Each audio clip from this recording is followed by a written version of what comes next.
लोमड़ी और अंगूर की कहानी। एक जंगल में एक लोमड़ी रहती थी। एक दिन वह भूखी प्यासी भोजन की तलाश में जंगल में भटक रही थी। भटकते भटकते सुबह से शाम हो गई, लेकिन वह शिकार प्राप्त न कर सकी। शाम होते होते वह जंगल के समीप स्थित एक गांव में पहुंच गई। वहां उसे एक खेत दिखाई पड़ा। भूख से बेहाल लोमड़ी खेत में घुस गई।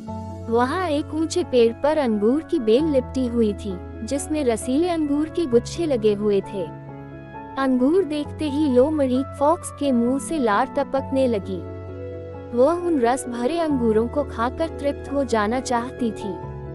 उसने अंगूर के एक गुच्छे पर अपनी दृष्टि जमाई और जोर से उछली। ऊंची डाली पर लिपटी अंगूर ग्रेप्स की बेल पर लटका अंगूर का गुच्छा उसकी पहुंच के बाहर था।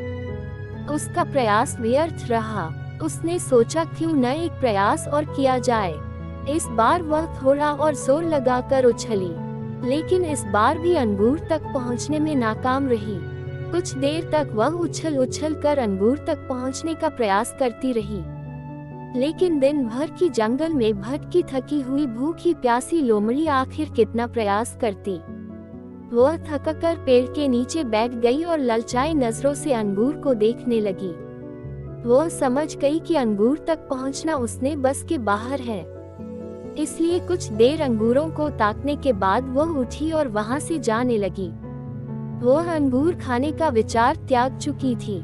पास ही एक पेड़ पर बैठा बंदर मंकी उसे बहुत देर से देख रहा था। उसे जाते हुए देख वह खुद को रोक नहीं पाया और पूछ बैठा, क्या हुआ लोमड़ी बहन, वापस क्यों जा रही हो? अंगूर नहीं खाओगी? लोमड़ी रुकी और बंदर को देखकर फीकी मुस्कान से साथ बोली, नहीं बंदर भाई, मैं ऐसे अंगूर नहीं खाती, ये तो खट्टे हैं। सीख, जब हम किसी चीज को प्राप्त नहीं कर पाते तो अपनी कमजोरियां को छुपाने या अपने प्रयासों की कमी को नजरअंदाज करने अक्सर उस चीज में ही कमियां निकालने लग जाते हैं, जबकि आवश्यकता है अपनी कमजोरियों को पहचान कर उसे दूर करने की, सूझबूझ से काम लेने की और सफल होने तक अनवरत प्रयत्न करते रहने की। दूसरों पर दोष मढ़ने से जीवन में कुछ हासिल नहीं होता। हासिल होता है कड़े परिश्रम और प्रयासों से।